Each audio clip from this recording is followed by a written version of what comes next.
PJR Entrevista. Oferecimento Sesc. Muito bom dia, ouvintes, telespectadores aqui da Clube do Grande Jornal Regional. Hoje eu estou no Estúdio 2 aqui, estou recebendo ele que não veio depois que acabou seu mandato, né? Três vezes prefeito de Canela, Constantino Orsolin, está aqui conosco para bater um papo com a gente aí nesse Grande Jornal Regional. Bom dia, prefeito Constantino, é difícil não te chamar de prefeito. Tudo bem? Como é que tá a vida, prefeito? Bom dia Cabelinho, bom dia aos nossos ouvintes. E dizer que como é bom a gente não ser governo, né? Porque sobra tempo para a gente visitar a família da gente, que quando a gente é governo não te sobra tempo. Sobra principalmente tempo para a gente rever os amigos. Eu tenho muitos amigos e me fazia muita falta. Porque você vai lá, toma um chimarrãozinho, eles vão te dando sugestões, eles vão falando de uma coisa e outra, tu provoca, é tipo uma pesquisa direta com as pessoas, e isso me faz muito bem, né? Caminho todos os dias, né? Então por isso que eu posso dizer que o atual governo tem uma sorte inacreditável, né? Porque se fosse comigo eu já teria dado não sei quantos temporais. No atual governo eles perderam 10 dias e meio em praticamente 11 meses. Que bom, né? Que pelo menos conseguem trabalhar e assim por diante. Eu queria ter tido essa mesma sorte, mas isso é... Então a vida tá boa, tá boa. A gente está se preparando para o futuro. Não é porque eu tenho 72 anos que eu tenho que desistir das lutas. Eu acho que eu tenho muito ainda para dar. Eu não sou um sujeito materialista, mas eu gosto muito, sempre gostei muito de ajudar os outros. Eu venho de uma família de pequenos agricultores, onde é que a família era uma comunidade, você vivia no meio de uma comunidade, onde é que todo mundo ajudava o outro, então eu me criei dentro desse espírito. Então eu não consigo ficar neutro e não ajudar as pessoas. Então isso faz parte, eu sou aposentado, mas nem por isso a vida termina, né? Quer dizer, enquanto a gente tiver energia, eu sempre digo uma frase muito importante para mim: nunca é tarde para recomeçar. Depende da idade que a gente tem, para recomeçar dentro de uma coisa, sempre é um bom tempo e vamos embora, e vamos tocar a ficha. Tu sempre foi e continua sendo uma pessoa muito ativa, né? Nesse ano que passou, como tu já me falou, já fizeste visitas, está conversando com as pessoas, sei que também conversa com as tuas bases, faz tuas conversas e tudo mais. O que tu tá pensando para 2026? Teve um pré-anúncio e tudo mais, né? Que tu já falaste nas tuas redes sociais. Como que tu tá vendo 2026, Constantino? Não, eu sou pré-candidato a deputado estadual pelo MDB. Por um motivo muito simples. Eu fui prefeito 3 vezes e arrumei muito recurso no estado através do MDB e em Brasília, principalmente, através do MDB. E o ano passado, alguns líderes do partido, a nível de estado, me questionaram. E você só pede. Você nunca botou a cara para estanhar lá, para ajudar a gente a construir toda uma nominata de candidatos a deputados. Eu disse, então eu vou. Então, primeiro, ensinar de agradecimento ao meu partido aqui de Canela, porque se não tivesse um partido e uma militância como o MDB tem, o MDB hoje tem quase 2.000 filiados, então teve até alguém que disse assim, por que o senhor não sai do MDB?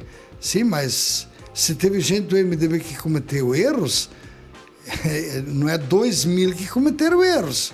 Então a gente tem que também ter um respeito profundo para aquelas pessoas que sempre te apoiaram, que sempre te incentivaram, que sempre sugeriram um monte de coisas. Aliás, eu nunca tomei nenhuma decisão sem primeiro fazer pesquisa. Inclusive, eu pesquisei uma certa base nossa do que eles achavam. Todo mundo está de acordo que eu, de fato, seja um pré-candidato a deputado por causa da região. Eu acho que a região precisa de uma voz forte que chegue lá e diga assim, nosso turismo é a nossa essência.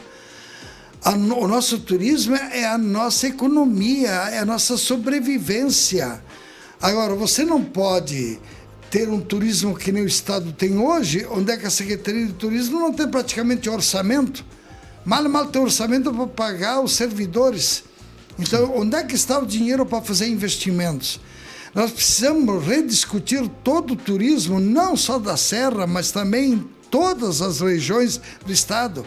Hoje em dia, eu dizia no tempo que eu era prefeito que muitas cidades vieram aqui em Canela e Gramado e viram que botar uma luzinha no Natal e botar um coelhinho na Páscoa trazia gente. E tem hoje em dia muitas cidades que estão ornamentando as suas cidades de forma espetacular. Santa Catarina é um modelo que não é aqui no estado, mas aqui no próprio estado. E nós temos uma riqueza cultural e gastronômica fora do comum que a gente não ainda conseguiu levar para o Brasil. Olha a cultura nordestina, invadiu o Brasil, porque fizeram todo um trabalho, fizeram um investimento enorme para poder divulgar suas coisas. E nós aqui no Rio Grande do Sul ficamos aqui, um falando do outro. Então nós precisamos recuperar o turismo, não porque a nossa essência aqui da Serra só, porque é hoje talvez a indústria que mais rápido produz emprego e renda. Faz qualquer evento, sempre tem gente, e tem gente para todos os gostos. Então a primeira prioridade minha vai ser uma defesa muito forte, muito incessante em cima do turismo, inclusive exigir que o Estado tenha um secretário de uma área de turismo. Alguém que de fato entenda de turismo, entenda o que é isso, o ir e vir das pessoas. E cada vez mais as pessoas querem viajar, querem conhecer outras culturas, querem conhecer outras comidas, sabe, outras danças, outras propostas de sobrevivência. E nós temos que fazer isso aí. Evidentemente que, como eu sou funcionário público, eu tenho uma preocupação muito grande com os professores estaduais aposentados. Eu vou falar do meu caso.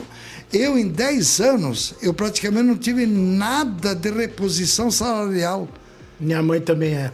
Então, eu só perguntava a tua mãe, há quanto tempo que ela não recebe lá 100 pila, 200 nada. Pila, no seu conta-cheque. E quanto mais remédio toma, mais coisa tem. Exatamente, porque quanto mais a gente fica velho, mais a gente gasta com remédio para se manter. E tudo é mais complicado. Agora, esse dia atrás eu disse para uma professora que nós estávamos indo para o CAD único, para o Bolsa Família do governo federal, do jeito que está indo. Cadê o respeito? A história desses professores que se aposentaram, e eu tenho um número muito grande de professores que trabalharam comigo, são meus amigos, que se aposentaram, excelentes professores, numa época difícil de trabalhar, que não se tinha estrutura praticamente de nada, você tinha que fazer campanha para comprar giz, você tinha que campanha para comprar qualquer... mimeógrafo. Exatamente. No tempo do mimeógrafo, hoje em dia, com toda essa modernidade, quer dizer, não se evoluiu em nada. Então, uma das propostas que eu vou levar para esses professores, que criar uma lei que todo ano, no mínimo, a inflação seja reposta para esses aposentados. E depois fazer todo um trabalho de recuperação do que se perdeu. Do jeito que está indo, nós vamos entrar, nós professores aposentados do Estado, nós vamos entrar no CAD único, lá no Bolsa Família do governo federal. É ridículo dizer isso aí, mas do jeito que está indo, não é por aí. Cadê o respeito?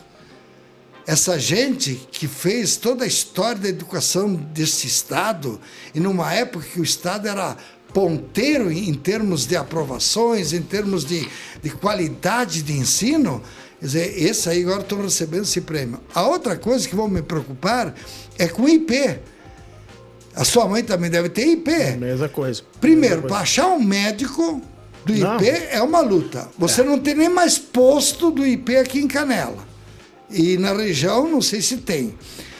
Aí, além de você achar o médico, você tem que pagar uma diferença. Aí você vai e faz um exame. Você tem que pagar uma diferença. Eu fui no hospital esse dia atrás, porque eu quis botar o plano do IP que paga melhor do que o SUS. Quando eu vi, eu tive que dar um valor. Dei até de bom gosto. Eu acho que quem pode dar para o hospital eu acho que sim, tem que dar. Mas de qualquer maneira, A minha esposa teve que fazer uma ecografia, eu tive que pagar a diferença. E ainda é difícil de encontrar quem faça. E depois repuseram 30% do valor que eu paguei. Então, mas cadê o respeito? O IP, quando foi criado, era um dos planos de saúde mais perfeitos que se tinha. E dinheiro tem. O problema é que o Estado, ele coloca todo o dinheiro que entra no mesmo pacote, na mesma conta. E aí não repassa para o IP. Daí quem é que sofre? Quem é beneficiário do IP. Evidentemente que a saúde me preocupa muito, muito, porque eu sei a luta do hospital para quando precisa de um leito fora de Canela. É preciso que se faça uma nova regionalização das especialidades. Não dá para ficar respondendo para Caxias. Eu levei gente para Erechim, dentro de uma ambulância que dá quase 9 horas de viagem. O cara chega lá quase morto. Dizer, daqui a Erechim, mas não é possível que a gente não tenha um respeito, um carinho. Então a saúde vai ser outra prioridade. Mas a minha paixão, como sou professor, é a escola de tempo integral. Nós só vamos mudar profundamente a sociedade quando a gente fizer todas as escolas de tempo integral. Durante o dia, a criança, o adolescente que está na escola, inclusive ele se educa para o horário, ele tem horário. Agora, o que a gente tem que cuidar muito, que uma escola de tempo integral, ela precisa de uma avaliação constante, para não virar aquilo que eu sempre dizia, virar um crechão. Deposita lá a criança, de criança. E na creche tu não tem muita atividade pedagógica, são tudo nenezinho, né? Então esse é o perigo. De uma escola de tempo integral, do professor disse, hoje de tarde tenho aula de novo, vou dar o conteúdo hoje de tarde. Amanhã não sei o quê. Não. Por isso que ele precisa de uma avaliação constante, ele precisa da participação muito ativa do professor, do diretor, do pai, do próprio aluno. Eu lá na escola Nilson Maria Pacheco, nós anualmente tínhamos uma assembleia por série. A primeira série, lá os pequenininhos, eles também pensam. Eles vão te dizer aquilo que eles querem, aquilo que eles desejam pela idade deles. Então você vai fazer coisas daquilo que ele precisa. Já um adolescente lá de 12, 13 anos, ele vai dizer as coisas que ele necessita como adolescente. Então precisa de uma avaliação constante. E é uma escola, Cabelinho, e primeiro, ela dá uma economia extraordinária para a família. Se você tem 2 crianças em tempo integral, é 5 dias por semana que você não gasta com comida, com luz e com água. Sobra mais dinheiro para a família. A mãe não precisa mais ficar em casa, a mãe vai trabalhar, é mais uma renda. Por isso que as escolas de tempo integral foram criadas. Por isso, outra.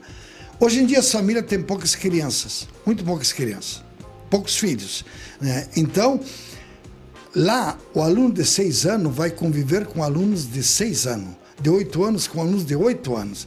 Então ele cria uma nova família, um outro grupo de relações, né?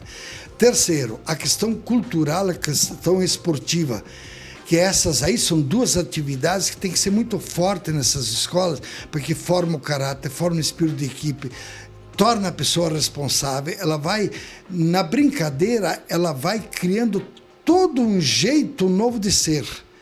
E por último, você tem mais conhecimento. Em 2023 ou 23, a escola pública de Canela que foi melhor no IAD foi a Santa Terezinha. Inclusive ganhou do Nilson Maria Pacheco. Mas por quê? Porque tem escola de tempo integral. Então você sai mais fortalecido de conhecimentos e você vai disputar o mercado de trabalho igual aos outros. Então é uma escola que ela custa 130% mais cara que a regular, mas é uma escola que, isso não é gasto, isso é investimento, é uma escola que transforma profundamente a sociedade. Então seriam as grandes lutas que a gente vai levar para a campanha e, evidentemente, eu sou um candidato pobre, né? Eu sempre digo para os meus amigos, o segredo de um candidato pobre se eleger é se eu voto no Constantino, então eu tenho um irmão meu que mora lá em Encantado, então ele vai votar em mim, mas eu busco esse voto, e se tiver um compadre lá em Caxias, eu vou pedir para votar no Constantino, e assim você triplica a sua votação. Prefeito, mas está muito bom.